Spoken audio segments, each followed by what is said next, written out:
Ya, bismillahirrahmanirrahim. Assalamualaikum warahmatullahi wabarakatuh. Jamaah Masjid Al-Muhajirin Gedung Keuangan Negara Bandung, dimanapun berada, baik yang mengikuti via Zoom ataupun via YouTube di live streaming online di akun YouTube Al-Muhajirin DKM Bandung. Alhamdulillah di siang hari yang berkah ini pada zuhur kita kembali bermajelis ilmu yang alhamdulillah guru kita Ustadz Abu Husni Mubarak sudah berhadir di ruangan Zoom kita. Insya Allah pada siang hari ini beliau akan memberikan tausiah kepada kita dengan tema modal utama hidup kita. Baik jamaah sekalian, baik yang di Zoom dan yang di YouTube, mari kita dengarkan kajian yang akan disampaikan oleh guru kita Ustadz Abu Husni Mubarak. Kepada guru kita, waktu dipersilakan.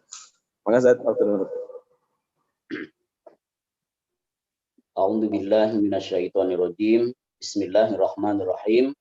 Assalamualaikum warahmatullahi wabarakatuh. Waalaikumsalam warahmatullahi wabarakatuh. Bismillahi masyaallah la yasuqul khaira illallah. Bismillahi masyaallah la yasrifu su'a illallah. Bismillahi masyaallah ma kana min nikmatin fa minallah. Bismillahi masyaallah la haula wala quwwata illa billah. Alhamdulillahilladzi ja'alana minan nasihin wa afhamana min ulumil ulama'ir rasikhin. Asyhadu an la ilaha illallah wahdahu la syarika lahul haqqul mubin. Wa asyhadu anna sayyidana wa nabiyyana Muhammadan abduhu wa rasuluhul karim. Allahumma sholli wa sallim wa barik ala hadza nabiyil karim dzil qalbi rahim sayyidina Muhammad wa ala alihi wa ashabihi ajmain. Wa ba'du ayyuhal hadirun ittaqullaha haqqa tuqatih wa sari'u ila maghfiratihi wa ridwani la'allakum tuflihun. A'udzu billahi samiil alim minasy syaithanir rajim. Bismillahirrahmanirrahim. Kaifa takfuruna billahi wa kuntum amwatan fa ahyaakum summa yumitukum summa yuhyikum summa ilaihi turja'un. Shadaqallahul azim. Allahumma arhamna bil Qur'an. Allahumma anis wahsyatana fi qabrina. Subhanallah wa bihamdihi adada khalqihi wa ridha nafsihi wa zinata arsyihi wa midada kalimatihi. Subhanallah wa bihamdihi subhanallahil azim. Subhanaka la ilma lana illa ma 'allamtana innaka antal alimul hakim. Rabbi a'udzu bika min hamazatis syayatin wa a'udzu bika rabbi ayyahdurun.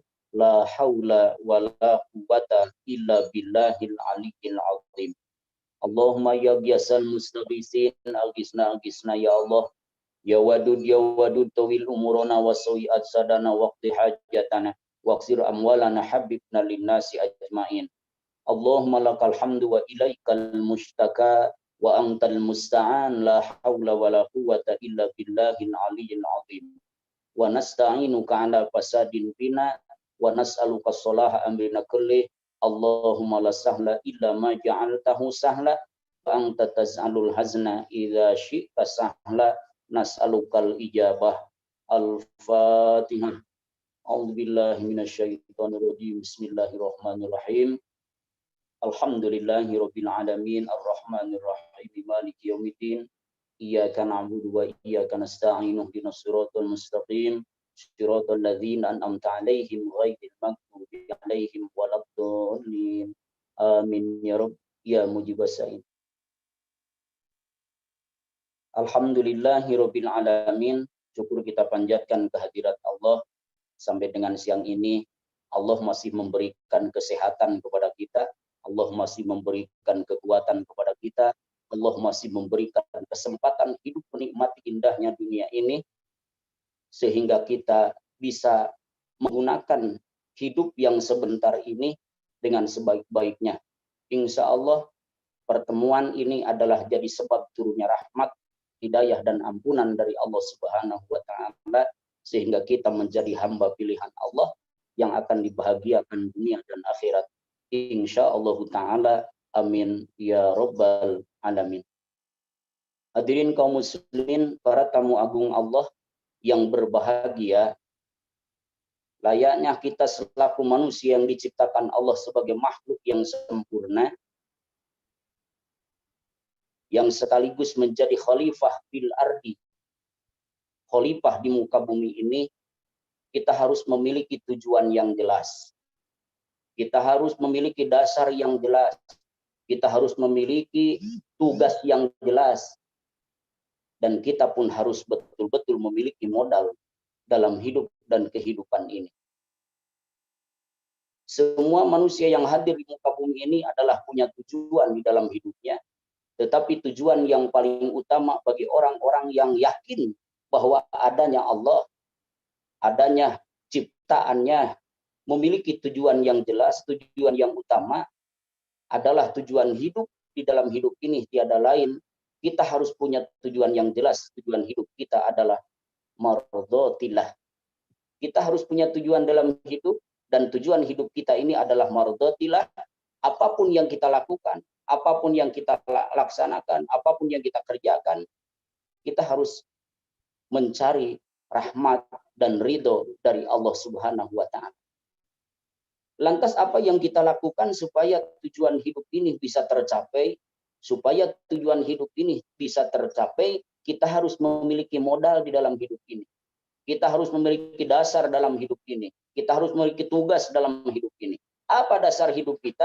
Apa modal hidup kita? Modal hidup kita ini adalah akal. Akal itu yufarik bainal haqqi wal batil, sebagai pembeda antara hak dan batil.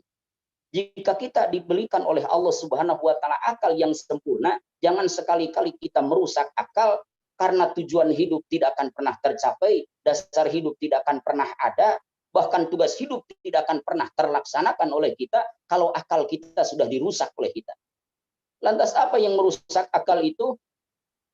Jelas, yang namanya narkoba, ya, minum keras, ataupun terlalu banyak melamun, menghayal, terlalu banyak tidur, terlalu banyak merokok, bahkan menurut sebagian itu akal-akal kita ini adalah sudah terganggu. Jadi sudah rusak akal kita. Ya.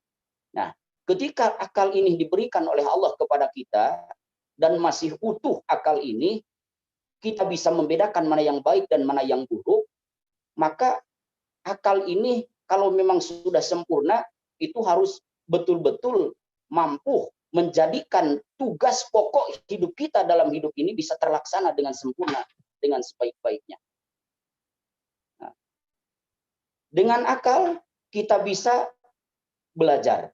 Dengan akal kita bisa membedakan mana hak dan mana yang batil. Di dalam hidup dan kehidupan ini, supaya ketujuan hidup yang sempurna, mardhatillah, bisa tercapai, tentunya ada dasar yang pokok yang harus dimiliki oleh kita. Apa dasarnya? Tiada lain, dasarnya adalah hanya iman kepada Allah Subhanahu wa Ta'ala. Ya. Tasdikun bil qalbi, iqrarun bil lisan, amalun bil arkan. Benarkan di dalam hati, ucapkan di dalam lisan, lakukan dengan perbuatan kita. Berarti kita sudah memiliki dasar hidup yang jelas. Dasar hidup kita adalah iman. Dan iman ini merupakan hidayah yang paling mahal yang Allah berikan kepada kita, yang oleh kita jangan sampai dibuang begitu saja, ya. Jangan sampai ditukar dengan yang lainnya, karena iman ini sangat berharga sekali, karena seseorang bisa masuk ke dalam keridhaan Allah, mardhatillah, bisa masuk ke dalam surganya Allah, karena orang itu ada di dalam jiwanya adalah ada keimanan yang kuat. Dan tingkatan iman manusia itu berbeda-beda, ya. Menurut ahli tasawuf, diantaranya adalah Dinun Al-Misri, beliau menyampaikan bahwa iman manusia itu terbagi tiga. Ada imannya awam, ada imannya khawas, ada imannya khawasil khawas. Imam awam, imam orang-orang biasa. Imam khawas, imam orang yang dikhususkan oleh Allah. Imam khawasil khawas, imam orang yang super khusus, yang dilebihkan oleh Allah Subhanahu wa Ta'ala. Maka dalam hal ini Imam Nawawi Al-Bantani, beliau mengatakan bahwa tingkatan iman manusia ketika dibagi oleh Dinul Al-Misri menjadi 3 tingkatan, awam, khawas, dan khawasil khawas, beliau menyampaikan yang termasuk imam awam, iman biasa itu adalah ada 2 diantaranya adalah iman taklid dan iman ilmu. Apa iman taklid? Iman taklid ini orang itu mantap, orang itu percaya, orang itu yakin dengan ucapan orang, ya. Orang itu iman tapi hanya berdasarkan berita saja, berita dari orang tanpa mengetahui dalilnya. Tidak tahu apakah dalilnya apa, ayatnya ayat berapa, kalau hadis-hadis riwayat siapa, ya. Tapi dia iman. Dia mengatakan iman karena kalau istilah bahasa Sunda itu kecuk atau cenah. Kamu yakin bahwa Allah itu ada? Ada. Kata siapa? Ya, kata guru saya, ya. Kata guru. Jadi tidak mengetahui dalil yang qat'i, dalil yang pasti dari keyakinan yang dirasakan oleh seorang itu. Maka kalau dia tidak memiliki dalil yang sempurna, maka dia termasuk orang yang beriman tapi imannya iman awam atau imannya iman taklid. Bagaimana hukum orang yang beriman seperti ini? Sah saja. Hukum beriman orang yang seperti ini, tetapi jelas berdosa kalau orang tersebut tidak berusaha untuk mencari dasar, untuk mencari dalil yang lebih memperkuat kepada orang tersebut sehingga orang itu akan menjadi tambah yakin, akan tambah beriman kepada Allah Subhanahu wa taala. Kemudian ada lagi iman ilmu yang di Al-Qur'an di surah At-Takatsur itu difirmankan oleh Allah sebagai ilmu yakin gitu kan. Ilmu yakin. Jadi ilmu yakin itu apa? Orang beriman berdasarkan ilmu. Ketika ditanya, tahu siapa Tuhan kamu? Tuhan saya adalah Allah. Mana dasar hukumnya? Oh, ini qul huwallahu ahad. Ketika orang hafal, ketika orang tahu tentang dasar yang menghukumi hal yang diyakininya itu, maka orang tersebut adalah termasuk imannya iman ilmu. Jadi orang yakin karena berdasarkan pengetahuan. Orang yakin karena berdasarkan ilmu. Selanjutnya ada iman ini adalah iman khawas. Iman yang dikhususkan oleh Allah Subhanahu wa taala. Iman apa? Kalau dalam Al-Qur'an masih dalam surah At-Takatsur dikatakan sebagai ainul yakin. Ainul yakin ini adalah iman berdasarkan pengetahuan, pengawasan di dalam hati sehingga dia bisa melihat Allah di makom muraqabah. Dia melihat Allah Subhanahu wa taala di makom muraqabahnya, kedekatannya diri kepada Allah Subhanahu wa taala sehingga tidak pernah hilang Allah di dalam hatinya. Nah, itu termasuk imannya iman iyan. Iman iyan atau ainul yakin atau masuk ke dalam golongan iman yang khawas. Ada lagi iman itu iman hak yang di Quran dikatakan sebagai hakul yakin. Ya. Jadi orang yakin, orang percaya karena sudah betul-betul merasakan. Jadi makrifat berada di musyahadah, ya. Makrifat berada di makom musyahadah sehingga melihat Allah di dalam hatinya. Seperti apa? Ya tidak bisa disepertikan. Karena Allah ini sebagai khaliq, sebagai pencipta. Laisa kamitslihi syai'un. Apakah kamu Allah ini A? Tidak. Jadi tidak bisa disepertikan. Nah, ini yang merasakannya siapa? Yang merasakannya mereka yang memiliki imam yang dikhususkan oleh Allah Subhanahu wa taala sehingga dia memiliki hakul yakin. Jadi hak dia akan betul-betul merasakan di dalam jiwanya bahwa Allah ini adalah sebagai sang khaliq, sebagai pencipta. Kemudian ada lagi yang namanya khawasil khawas. Ini imam orang yang super khusus. Imannya orang yang super khusus, khawasil khawas dikhususkan oleh Allah Subhanahu wa taala hanya orang-orang pilihan. Siapa? Iman apa itu? Itu tergolong kepada imannya iman hakikat. Dia sudah tenggelam dalam kecintaannya kepada Allah Subhanahu wa taala. Dia mabuk dengan rasa cinta kepada Allah Subhanahu wa taala sehingga melupakan yang lain. Yang ada di dalam pikirannya, yang ada di dalam hatinya hanyalah Sang Pencipta Allah Subhanahu wa taala. Yang ditakutkan di dalam hidupnya tiada lain hanya Allah Subhanahu wa taala. Ya. Dari kelima tingkatan iman ini yang wajib ada di dalam jiwa kita selaku orang yang beriman kepada Allah dan kepada yang lainnya, maka tingkatan ke-1 dan ke-2 rasanya insya Allah iman kita sudah cukup ya. Iman kita sudah cukup. Kecuali kalau kita dikasih kelebihan oleh Allah Subhanahu wa taala, dikhususkan oleh Allah Subhanahu wa taala sehingga kita memiliki keimanan yang luar biasa sehingga mencapai kepada tingkatan muraqabah, mencapai kepada tingkatan musyahadah. Apalagi sampai kepada tingkatan hakikat, itu adalah sehingga mabuknya luar biasa kepada Allah Subhanahu wa taala, kecintaannya luar biasa kepada Allah Subhanahu wa taala sehingga mengalahkan yang lainnya. Nah, jadi ridho Allah akan dicapai oleh seorang hamba Allah manakala dasar hidup sudah tumbuh di dalam jiwa. Insya Allah ya, kita memiliki tujuan hidup di dalam hidup ini adalah mendapatkan keridhaan dari Allah Subhanahu wa taala. Supaya Allah ridho terhadap kita, maka tidak ada kata lain bagi kita kecuali harus punya dasar di dalam hidup ini adalah dasar keimanan. Terlepas makom iman kita seperti apa, ya ini dikembalikan kepada masing-masing. Dan orang tidak bisa mengatakan, oh saya sudah mencapai derajat makom iman seperti ini, tidak bisa. Ya. Karena yang tahu masalah keimanan, yang tahu masalah keyakinan, orang tersebut dengan Tuhannya. Kata Allah, oh orang ini sudah mencapai derajat iman khawas. Oh ini sudah mencapai kepada derajat khawasil khawas. Maka tingkatan di dalam derajat manusia yang ditingkat-tingkatkan oleh manusia, itu ada istilahnya, ada yang manusia biasa, itu kan. Ada ustadz, ada kiai, ada wali, ada rasul, ada nabi, itu kan. Bahkan ada makhluk Allah yang paling dekat dengannya adalah para malaikat. Itu memiliki tingkatan iman yang berbeda. Berada di tingkat mana makom iman kita tidak tahu. Yang tahu adalah hanya Allah Subhanahu wa taala. Walaupun kita mengatakan, oh alhamdulillah saya sudah mencapai tingkatan khawas, ya silahkan Anda mengatakan seperti itu, tapi yang sebetulnya kita tidak tahu. Tetapi kewajiban bagi kita sebagai orang yang Islam, sebagai orang yang beriman, ya setidaknya tingkatan 1 dan 2.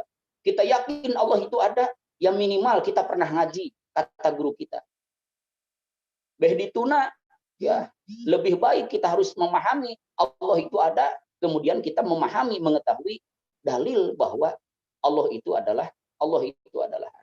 Nah, kalau dasar hidup sudah ada di dalam jiwa kita, berarti kita ini adalah termasuk hamba-hamba yang sudah mendapatkan hidayah yang luar biasa dari Allah Subhanahu wa taala.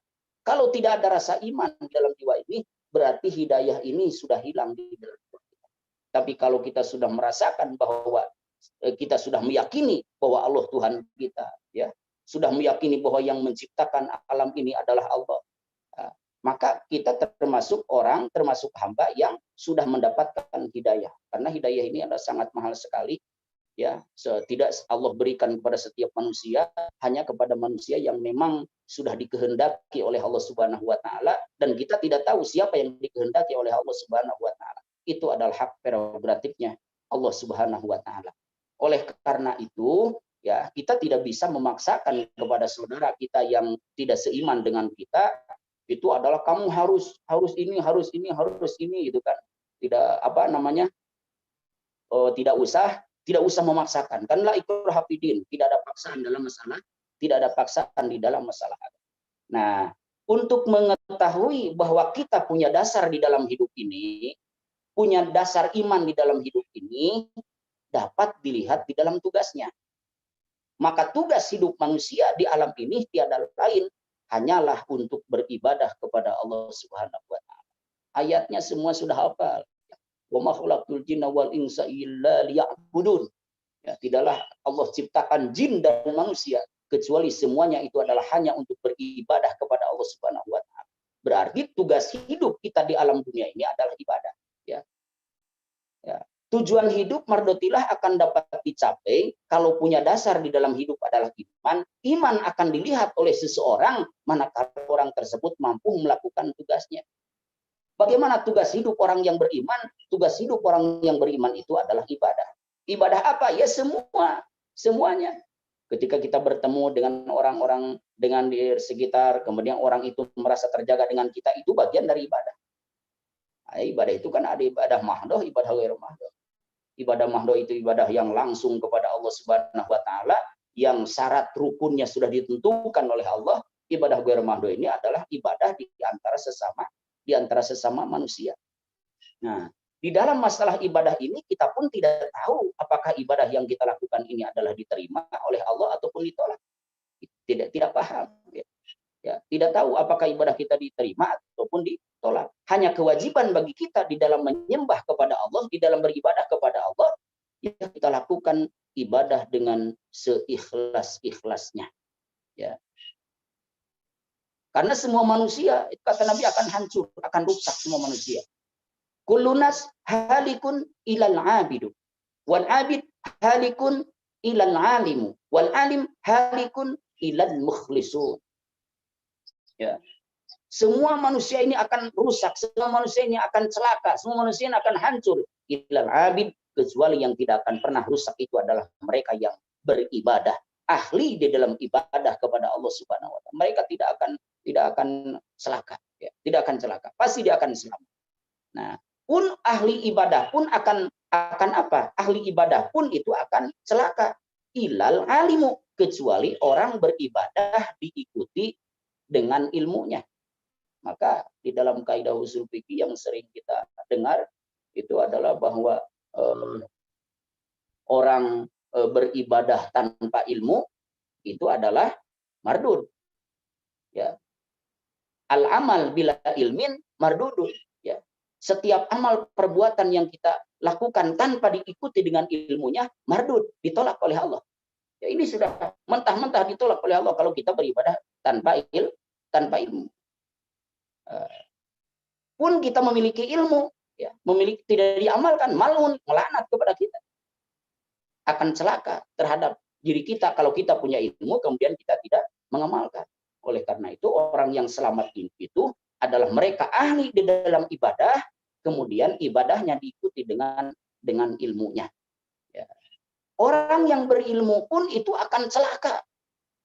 Ilal mukhlisun, kecuali mereka yang berilmu itu adalah yang betul-betul ikhlas di dalam hidup dan kehidupan. Oleh karena itu, ya, ketika kita akan melakukan tugas hidup kita ini adalah ibadah, jadilah kita seorang abid, jadilah kita seorang yang menghambakan diri kepada Allah Subhanahu wa taala. Ikhlaskan semua apa yang kita lakukan, tidak usah ada keinginan-keinginan yang lain ketika kita melakukan ibadah tersebut. Nah, dengan apa? Itu hanya dengan ilmu. Ya. Ilmu pun itu akan celaka kecuali dengan ikhlas. Maka yang menjadi puncak daripada amal ibadah yang kita lakukan dalam kehidupan sehari-hari ini tiada lain adalah al-mukhlisun, adalah orang-orang yang bisa ikhlas, yang berserah kepada Allah segalanya, terserah Allah apakah mau diterima ataupun tidak, yang penting kita sudah melakukan. Insyaallah taala tujuan hidup di dalam hidup ini mardotilah akan dicapai oleh kita 100% untuk kita insyaallah kalau betul-betul kita memiliki dasar di dalam hidup adalah keimanan. Dan iman itu akan tampak di dalam kehidupan sehari-hari sehingga orang itu bergerak di dalam jiwanya untuk mampu melakukan tugas hidup dan kehidupannya. Dan tugas hidup dan kehidupannya pun pasti akan dapat dilakukan oleh orang tersebut manakala orang tersebut memiliki modal di dalam hidupnya. Maka satu-satunya karunia terbesar dari Allah Subhanahu wa taala kepada kita ini dijadikan Allah manusia yang memiliki akal yang sempurna. Ya, kesempurnaan akal ini gunakan sebaik-baiknya untuk mendatangkan hidayah dari Allah Subhanahu wa taala. Lantas apa yang harus kita lakukan supaya hidayah Allah ini adalah datang? Di beberapa pertemuan yang lalu sudah saya sampaikan salah satu ayat dari Allah Subhanahu wa taala, ya, yaitu di dalam surah Al-Maidah ayat 16, yahdi bihillah manita baridwanu subulas salam wa yukhrijuhum minadh-dhulumati ilan nuri bi'idnih wa yahdihim ila sirati mustaqim.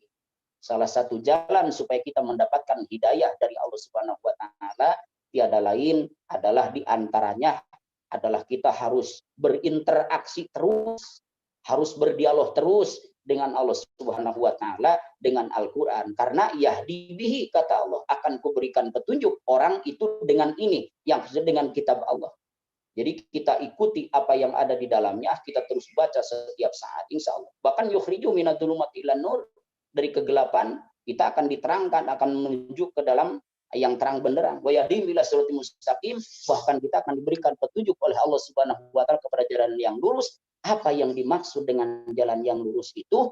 Jalan yang lurus itu tiada lain adalah dinul Islam, agama Islam. Itulah hidayah yang paling agung yang Allah berikan kepada kita, yang insya Allah dengan hidayah itu tujuan hidup kita mardotilah akan segera dicapai oleh kita, insya Allah taala. Amin ya robbal alamin. Itu mungkin sementara yang sempat saya sampaikan pada pertemuan kali ini.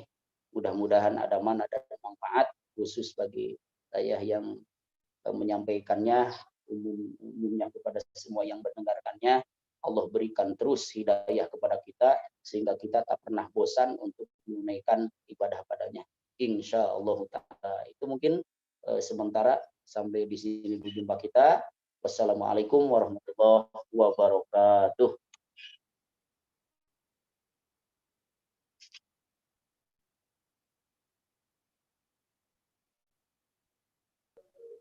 Ya, Waalaikumsalam warahmatullahi wabarakatuh. Terima kasih banyak kepada guru kita, Ustaz Abu Husni, atas kajiannya di siang hari ini. Mohon izin, Ustaz, mohon dijawab, ada 2 pertanyaan, singkat saja karena memang berhubung dengan waktu kita sudah terbatas. Pertanyaan yang pertama, apakah sama antara iman yang hakul yakin dengan ihsan? Karena keduanya juga bicara tentang pengawasan Allah. Yang kedua, tadi dikatakan bahwa iman itu sesuatu yang diyakini dalam hati, diwujudkan dalam ucapan, dan dirasaikan dalam perbuatan. Lalu kenapa selain iman juga ada takwa? Apa bedanya? Ya. Oke, terima kasih. Ada ihsan, ada hakul yakin. Ya. Ihsan ini adalah baik, tapi apa yang baik? Baiknya itu adalah perasaan. Nah, apa hubungannya dengan hakul yakin? Ya, hakul yakin. Kalau hakul yakin ini, ya, ini sudah sangat tinggi tingkatannya sehingga mencapai derajat kemakrifatan, sehingga musyahadah, ya, musyahadah bi qudratillah. Dia menyaksikan Allah Subhanahu wa taala, ya, dengan ilmu Allah Subhanahu wa taala karena kemakrifatannya dia kepada Allah. Tapi kalau ihsan itu, ihsan baik, dia hanya merasa saja, dan ihsan itu masuk kepada kategori ainul yakin, ya. Ainul yakin. Ya, dia melihat sehingga dia merasa di dalam hidup dan kehidupannya. Insyaallah wallahu alam bisawab. Terus yang nomor 2-nya tasdik bil qalbi, iqrar bil lisan, amal bil arkan, ya. Ya, jadi iman itu adalah mengucapkan dengan lisan, melakukan dengan perbuatan, meyakini dengan hati, ya.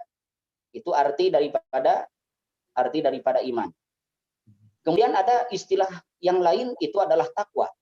Nah, takwa ini adalah keimanannya sudah mencakup seluruhnya. Ya. Jadi khair sudah mencakup seluruhnya, keseluruhannya itu baik, dia adalah termasuk kategori takwa. Maka takwa ini adalah menjadikan rukun dalam khutbah yang wajib disampaikan oleh semua khotib itu. Wallahu a'lam bishawab. Itu mungkin sebentar. Ya, alhamdulillah semua pertanyaan yang masuk, ada 2 pertanyaan sudah terjawab. Barangkali jamaah kita masih ada waktu sekitar 2 menit lagi. Dipersilakan bagi jamaah yang masih ingin bertanya, kita masih punya kesempatan untuk berdiskusi atau bertanya dengan guru kita. Silakan.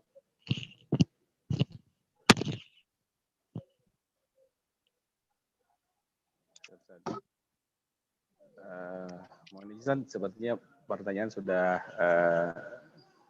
masuk semua dan sudah terjawab. Kami mohon nasihatnya sebelum Ustaz menutup, barangkali ada yang kami sampaikan. Alhamdulillahirabbil alamin. Kita harus memiliki tujuan hidup di dalam hidup ini adalah mardotillah. Semuanya adalah untuk mencapai keridhaan Allah. Yang kedua, keimanan yang sudah Allah tumbuhkan di dalam jiwa kita pertahankan pertahankan, kita perkuat keimanan ini.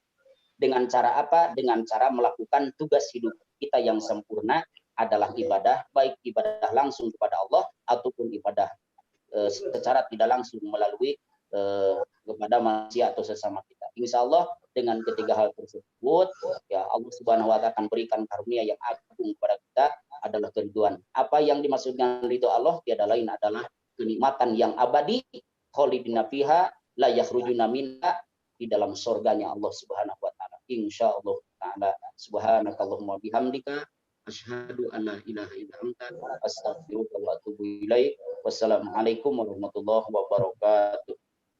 Waalaikumsalam warahmatullahi wabarakatuh. Ya, sekali lagi terima kasih banyak kepada guru kita, Ustaz Abu Husni Mubarak, Haturul Bisan. Ustaz, jazakumullah khairan atas ilmunya di siang hari ini. Mudah-mudahan ilmunya menjadi keberkahan buat Ustaz dan buat kami juga, dan bisa kami laksanakan dalam kehidupan sehari-hari, menambah keimanan kami, menambah kedekatan kami semua jemaah kepada Allah Subhanahu Wa Taala. Dan terima kasih banyak kepada seluruh jamaah yang telah hadir.